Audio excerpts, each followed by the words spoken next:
Hello বন্ধুরা, কেমন আছো তোমরা? সবার ফার্স্টে তোমাদের বলে দিই শুভ মহালয়া। তো কেমন আছো তোমরা আমাকে জানিও। আর সবাইকে মহালয়ার অনেক অনেক অনেক শুভেচ্ছা।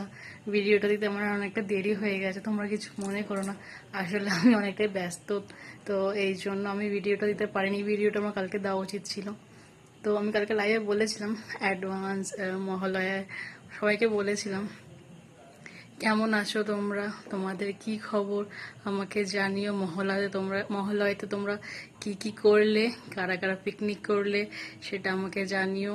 আর আমাদের দুর্গাপুজো মানেই একটা বিশাল ব্যাপার আমাদের বাঙালিদের, সবাই জানো। আমাদের দুর্গাপূজা মানে আমাদের ইমোশনাল। তো যখন মানে জবের থেকে শোনা যায় মা আসছে মা আসছে মা আসছে বলে একটা আলাদাই ফিলিংস সবসময় মনের মধ্যে থাকে। তো আশা করি সব বাঙালিরা বুঝতে পারছো আমার ফিলিংসটা। তো সেরকমই। তো তোমাদের মহালয়াটা কেমন কাটলো আমাকে জানিও। আমার মহালয়া কিন্তু মোটামুটি ভালোই কেটেছে। আর তোমাদের কাদের পুজোর শপিং কমপ্লিট হয়ে গেছে? তোমরা কে কি পুজোতে প্ল্যান করেছো, কোথায় যাচ্ছ আমাকে অবশ্যই কমেন্টে জানিও। আর আর তোমাদের মহালয়াটা কেমন কাটলো সেটাও আমাকে অবশ্যই জানিও।